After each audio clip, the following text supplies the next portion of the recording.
Welcome to Salem. One of the scariest things about Salem is the throne depot.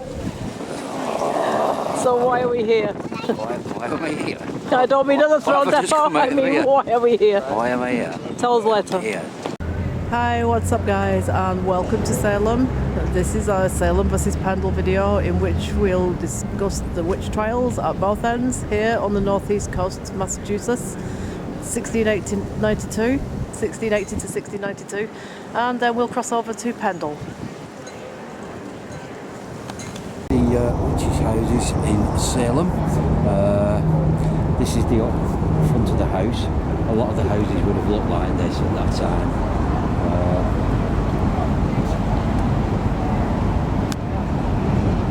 Yeah, so this is an actual house of one of the witches where they have lived.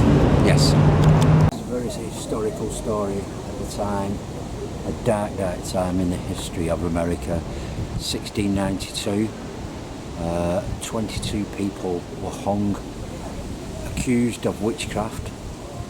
The history tells us that not one of those people was an actual witch. It was a hysteria caused by a fungus in the corn, causing hallucinations. All young girls, some men, all young girls who were hung. They were accusing each other that they'd taught them this, they'd showed them that, they'd been with the devil and stuff like that. And it got back to the church, and the church had them hung.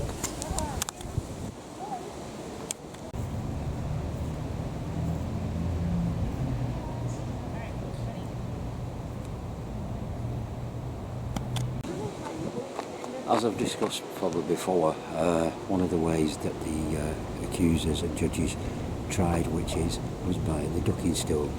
Basically, if you floated, you were a witch. If you drowned, you were a witch.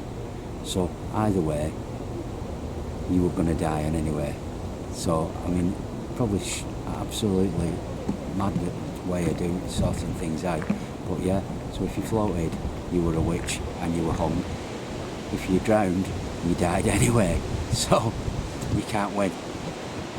Okay guys, so this is the house that was used in the movie Hocus Pocus.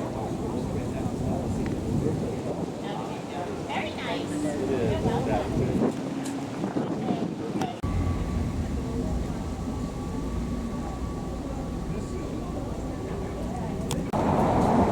There's a lot of big haunted houses, isn't this? Just looks like the Westerfield house in San Francisco, the home of Anton LaVey. This really does enter if you do it. But it really does. It looks as though there should be like smoke coming out of it. Yeah, all the houses look big and haunted here, don't they, in Salem? The Halloween decorations, every house is done up like this. Yeah, but that is different. That's like the house in Fright Night. Oh yeah, it is like the house in Fright Night. Welcome to Fright Night. Hi Anthony, if you're watching. This is an invasion of pumpkins. This is just, I mean, Pumpkin Mania. it's pumpkin mania. Or is it? These are the people who own the house.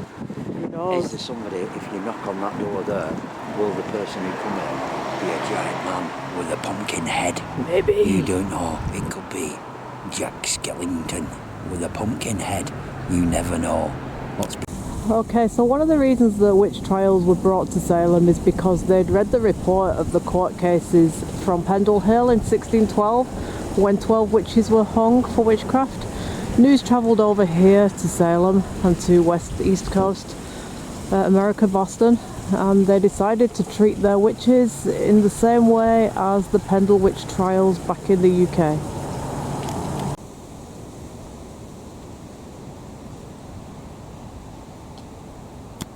Hocus Pocus. This was Alison's house in Hocus Pocus.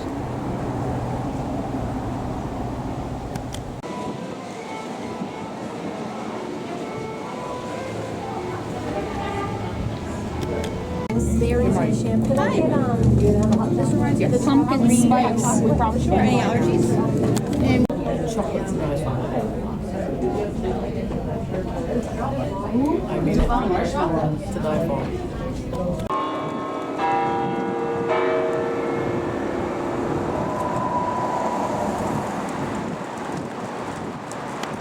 Yeah, this is a graveyard, very similar to a graveyard where the witches are buried. The only thing is, we can't actually get into the graveyard where a lot of the people who are accused of witchcraft are buried. But there's a lot of the graveyards here in this area are very, very similar. So this would be exactly the same as the one where the witches are buried. But as we've spoken before, none of them were actually witches. It was just a case of somebody accused somebody else, and it just went crazy. Obviously, around this time, this area of America, Boston, New York, all this New England area, a lot of the people who lived here had come over from England. A lot of them had come over on the Mayflower, you know, the Pilgrim Fathers, who people have probably heard about when you did your history at school about America. They were very, very puritanical. They wanted to make it into a strictly Christian area. So anything that was deemed a bit out of the normal, you were condemned as a witch.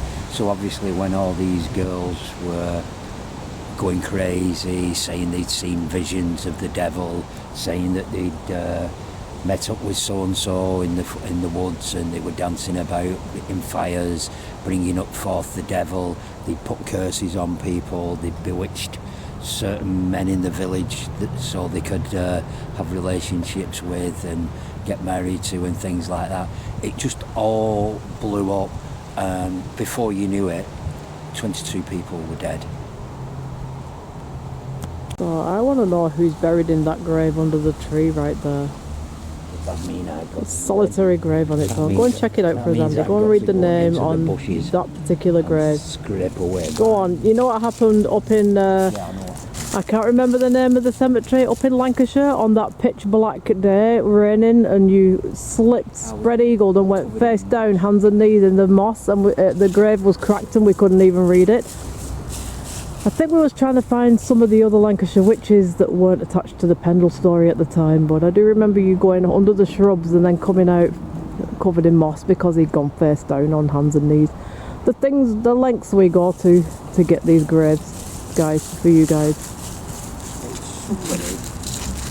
Pope. Who? BCG Pope.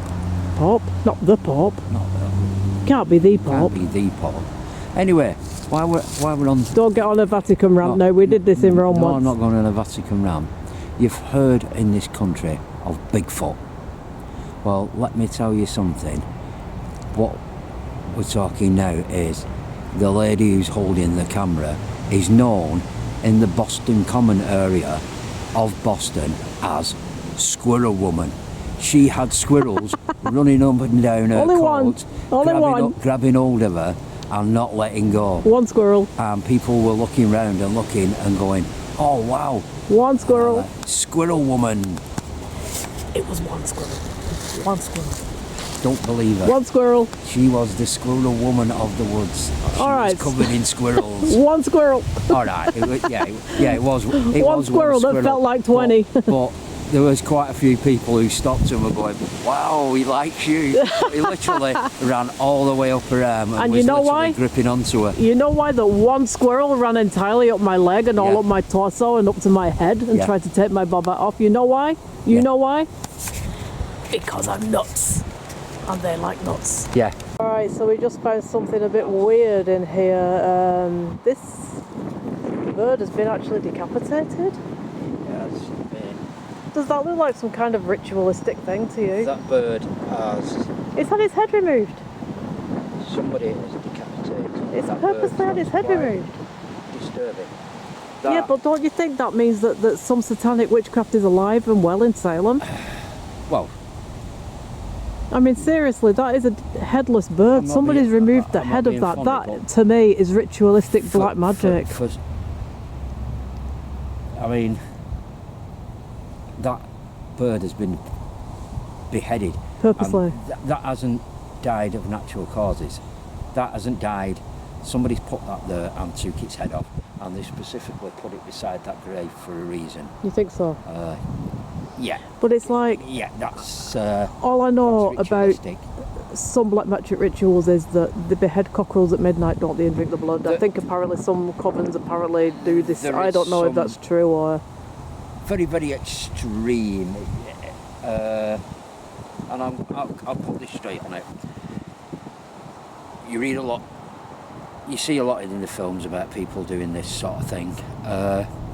You read about the Church of Satan, the Satanic Temple. They are very, very, very... They look as, we are all animals, so why would we harm other animals? So, this is people who are anti-Christian, anti-church. It is not a satanic ritual, it's an anti-church ritual. Probably to put a curse on somebody whose grave this is, or the family of the person whose this grave this is. But they're very old graves though, aren't they? A lot of people who do satanic stuff, Satanists and stuff like that, will not harm animals because we believe we are animals as well, and the last thing we would do is harm animals. We're very, very protective of animals. But that...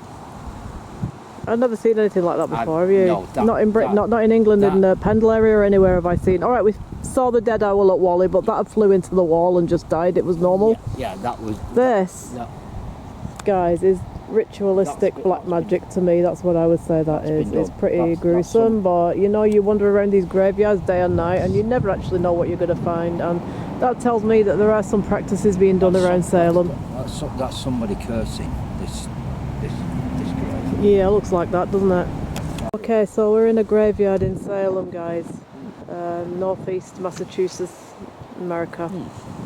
And that was quite gruesome what we come across just then, but you know, you go around graveyards in this country and in other countries and you never really know what you're going to discover. But I've never seen anything like that before, not unnatural like that. The only bird deaths I've seen are like natural ones, like the dead owl at Wally. Alright, I was a little upset by that, but that had clearly flown into the wall and lost all its feathers and, you know, yeah, but that was... then animals had attacked it, but that was pretty gruesome, that. That's that way, that's been done to the head's called. If it was an animal would have shook it. An animal would have shook it, and it would have looked as though it had just been ripped. But the head had been severed on that. That is, I've never seen anything like that in my life. It looks as though somebody's done that for a reason.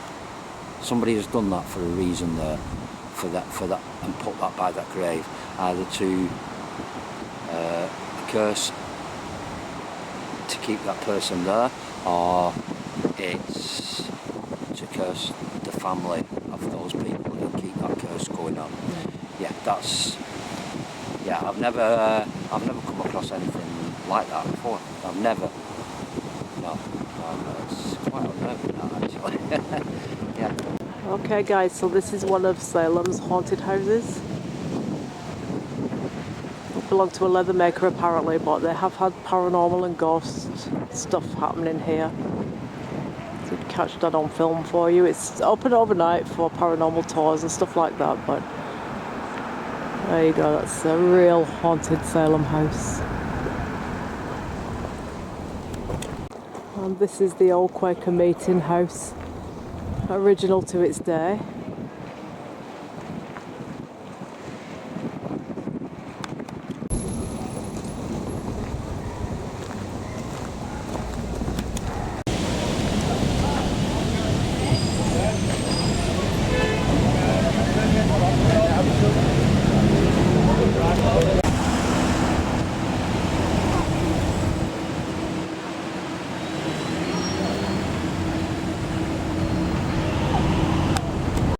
Alright, so we're going to go on one of our famous rants that we always do when we're filming, and individuals...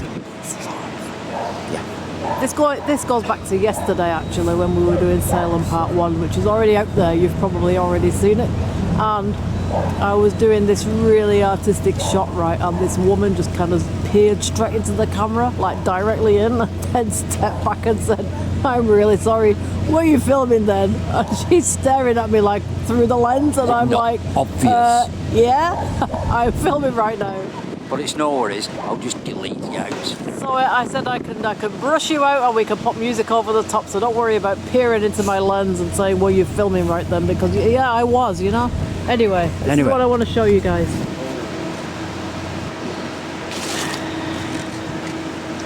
I'll zoom in and then you can see it a little better. Look at that. It's like, it's a home for elderly actually.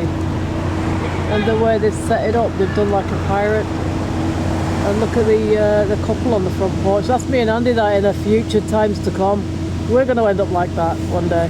That should have been at the top of our wedding cake, that, shouldn't it really? I know, and we'll still be cursing. That's going to be OAP, Old Age Paranormal, when the time comes. Oh yeah. So everything's setting up for Halloween here right now, and apparently they do this amazing drone light show on Halloween itself, so we're going to be back in the UK by then, so we're going to need to Google that afterwards and watch that. The Halloween drone light show from Salem. I think we all need to Google that on the 1st of November and check that out because it looks pretty spectacular. Meanwhile, back at the Throne Depot, things are getting gnarly. Hey, Andy. Are things getting gnarly? Hey, they are. Are things getting gnarly at the throne room? I'm gonna get that truck. I'm gonna go off to drive down to LA, and then Things are getting gnarly. I have no idea what that means, and we hear it everywhere here. Yeah, things are getting gnarly. Things are getting gnarly, and then I'm gonna get out of this place, and it's hasta la vista, baby. And then I'm gonna go down to Boston for a cup of coffee. We'll continue our tour of Salem. There aren't many of the original buildings left in the area, so it's hard to show you, give you some sort of idea of what the people, what conditions they lived in and whereabouts they lived, because there's not much, there's only a couple of buildings left from that period in time. But obviously it's something that people are still remembering to this day, and thankfully it's not going on anymore. But I think the Salem witch trials, obviously we had in 1612 the Pendle witch trials, and then 80 years later we had the Salem witch trials, which, to be honest with you, was the end of the really, really big witch persecutions of the 16 and 1700s. So thankfully after this, obviously when they realised that they, obviously a lot of the people were innocent, they realised that. But the one thing here is the people in this country have exonerated those people who were killed. They've actually said, we were sorry. Whereas in England, people are still campaigning now for the people who were hung in the Pendle witch trials. We are still waiting for an apology. Whereas here, the people who were hung got an apology. Whereas in England, we are still waiting for an apology. And this is the difference.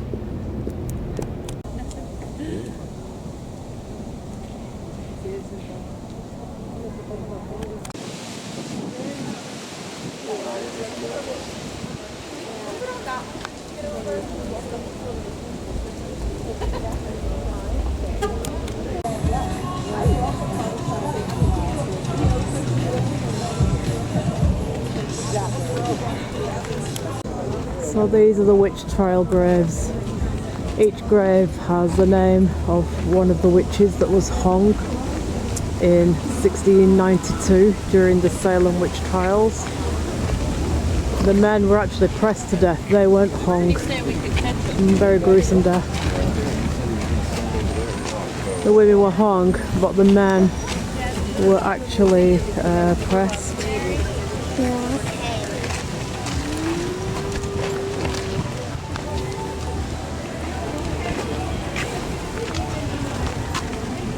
Like this one, for example, pressed to death.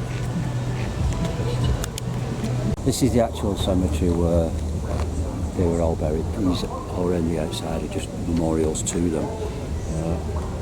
They're all buried in this grave. The first one in the bottom corner is Bridget Bishop, which she was the one where all the trials started, the start of it all. She was the first person to be hung, and everything just escalated from that. And all these people are all buried in this graveyard, which is why people, they don't allow a lot of people in, which because they don't want it ruining or anything like that. Because all these people were innocent people, just strong women again. But all these are all memorial to it. But their actual graves are actually in the cemetery there, just behind us. You want to have a look?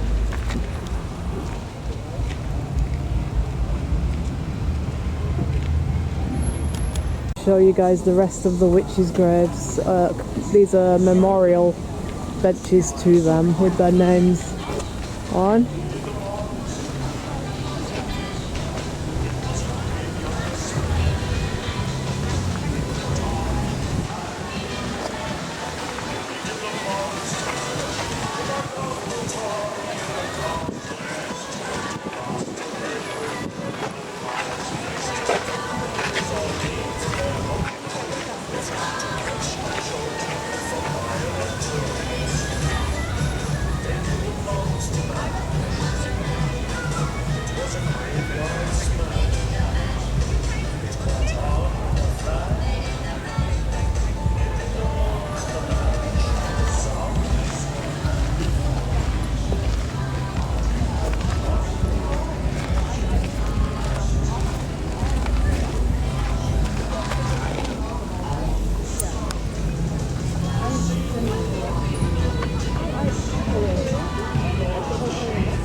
Yeah, I've just put a thing on there, a 10 cents thing. It's just like, where people put coins, Yeah. For good luck or wishes and stuff like that. It's just a thing that I just felt I wanted to do when I was here. I just wanted to film you to Monster Mash.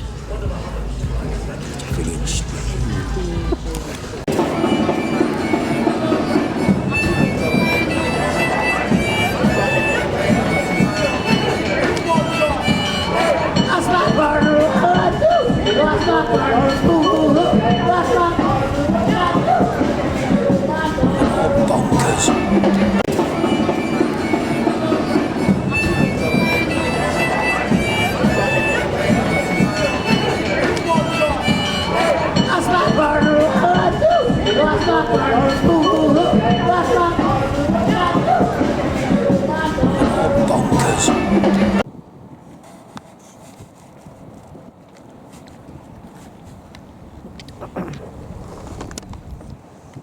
How are you finding the pickle chips?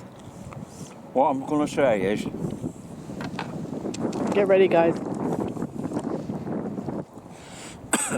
excuse me, choked on.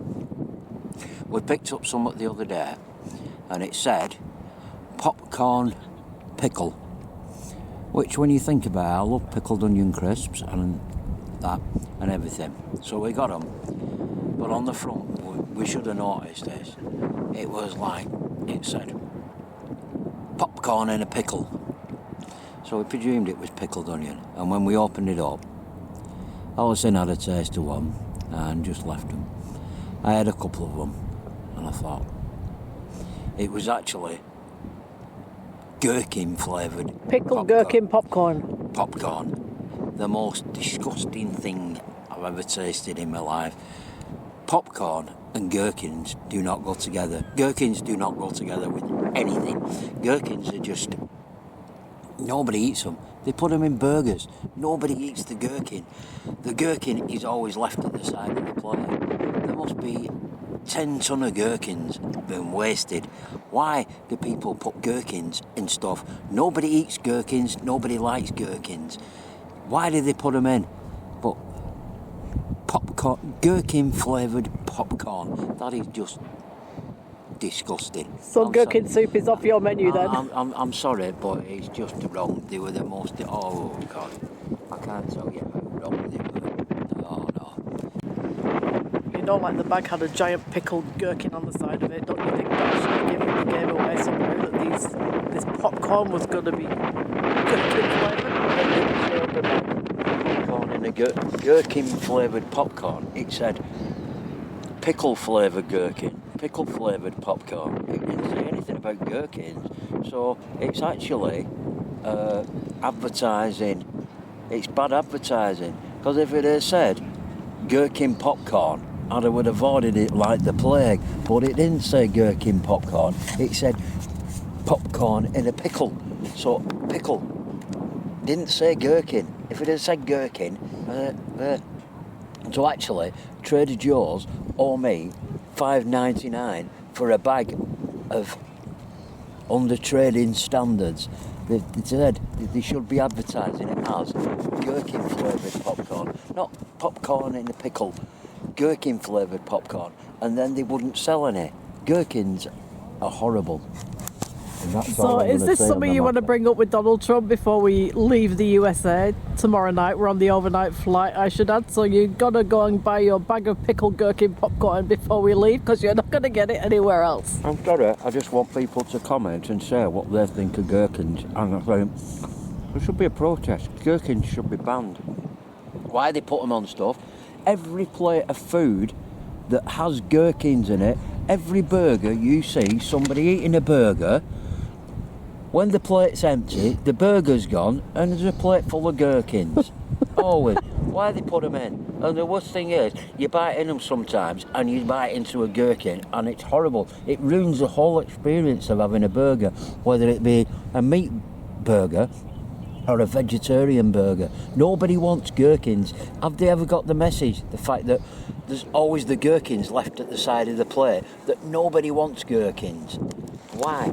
So you don't want me to order you the gherkin burger then? Or anything like that? And whilst we're on the subject of giant gherkins, what's your Halloween costume going to be this year, by the way? I think I might go as a gherkin. You really need to do a giant gherkin now. Yeah, Have you got that out of your system? I have now. Really and truly? That's out of my system. That's good, because we're going to wrap it up here now in Salem. I can go home happy now. We're on our way home to the That's the UK. scariest thing of the whole trip. Nothing to do with Salem, nothing to do with the scary people in Salem, nothing to do with anybody else. It's just the popcorn gherkin has scared me. And the throne room. The self-composting throne room. The toilet. Oh yeah. You go in right and you use the toilet as like normal, yeah? There is no flush. So it literally decomposts itself as you go, hence the throne room. Apart from the pickled gherkin experience and the throne room experience, this whole trip has been absolutely phenomenal. Yeah. I'm not saying anything, but when you've used like festival toilets and porta cabins, they have a button, don't they? That you press Go on, with and your they press foot that button. and everything flows away. Whereas here, they just leave it to decompose, which is very good if they're cleaning it every now and again. But somehow you need like a, well, I needed it like a, what do they call it? Decontamination suit on before I went in. You know what I mean? Not good, particularly if you've had the pickled gherkin popcorn. But anyway, apart from that, But we're going to leave it there, I think. Anyway, apart from that, I've really enjoyed myself. It's been really, really good. But You're traumatised by the pickled gherkin popcorn. anyway, I'm not gonna let that. You know, I'm not gonna hold it against the people of this country because they do the best. You know, but I'm not gonna hold it against them, and I'll deal with it. I'll just avoid the pickled popcorn and the self-composting toilets. Okay, so that's goodbye from Yeah, Salem. Salem.